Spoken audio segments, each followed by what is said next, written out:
સુરતમાં દર વર્ષે આવતા ખાડીપુરના કારણે લોકોમાં ભારે આક્રોશ જોવા મળી રહ્યું છે। તંત્ર 10 વર્ષથી શું કામગીરી કરે છે તેને લઈને મહિલાઓએ આકરા સવાલો કર્યા હતા। સુરતમાં ખાડીપુરને લઈને પરતપાટિયાના લોકોમાં ભારે આક્રોશ જોવા મળી રહ્યો છે। પરતપાટિયા વિસ્તારમાં દર વર્ષની જેમ આ વર્ષે પણ ખાડીપુર આવ્યા હતા અને આ વખતે તો 2 વખત પૂર આવતા લોકોનો લાખો રૂપિયાનો માલ સામાન ખરાબ થઈ ગયો છે, જેથી લોકોમાં આક્રોશ જોવા મળી રહ્યો છે। ખાડીપુરના પાણીમાં ઘરવખરી તો ખરાબ થાય છે, સાથે ધંધા રોજગારને પણ અસર પડે છે। જુલાઈ 2026માં એક જ મહિનામાં 2 વખત ખાડીપુર આવતા લોકો ત્રાહિમામ પોકારી ઉઠ્યા હતા।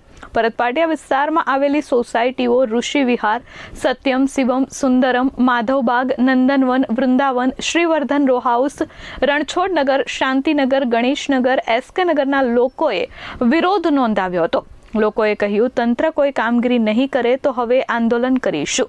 અહીં જે મિલેનિયમ માર્કેટ આવેલી છે તેના કારણે ખાડી પર દબાણો થઈ ગયા છે તેવો આક્ષેપ પણ સ્થાનિકોએ કર્યો છે। તંત્ર દ્વારા કોઈ કાર્યવાહી નથી કરાતી, જેથી અમારે લોકોને હેરાન થવું પડે છે।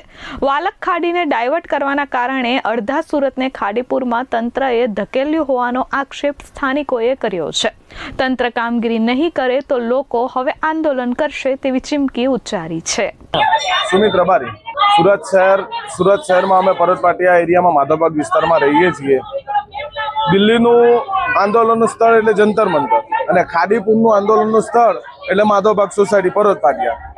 માધવબાગ સોસાયટી છેલ્લા 25 વર્ષથી પાણીથી હેરાન થઈ રહી છે। તંત્રને અપીલ કરી છે, સરકારને અપીલ કરી છે, રિસ્પોન્સિબિલિટી આવતી નથી। 2024 થી 2027 સુધી સમિતિ રચાઈ છે। 2024 થી સમિતિ જ ચાલુ છે, સમિતિ હજુ કઈ કર્યું નથી।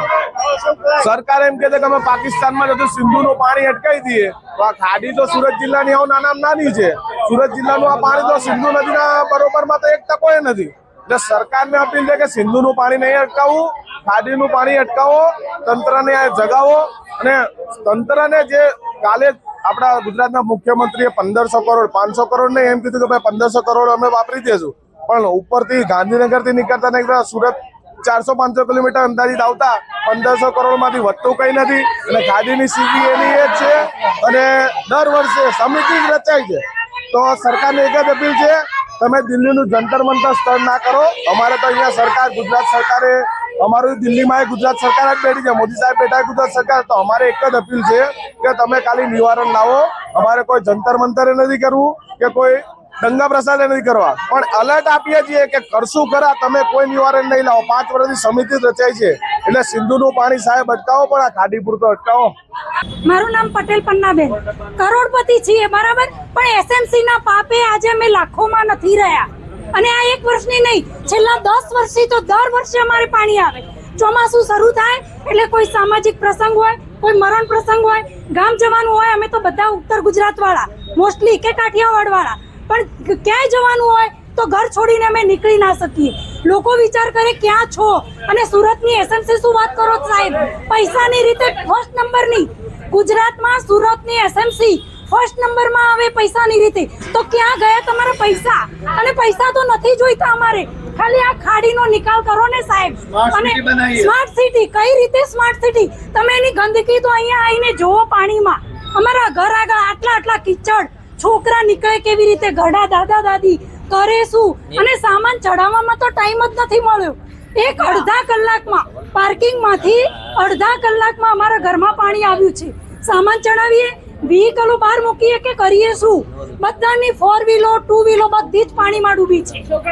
નેતાઓ કોઈ આવ્યા નથી। એક આવડી દૂધની થેલી લઈને, અલા દૂધની થેલીઓ નથી જોઈતી, અમે તો બધા પૈસે ટકે ભગવાનના પ્રતાપે સુખી છીએ, પણ એસએમસી ના પાપે દુખી છીએ। એટલે આનો જ અમારે નિકાલ જોઈએ। Bureau report S24 news, Surat.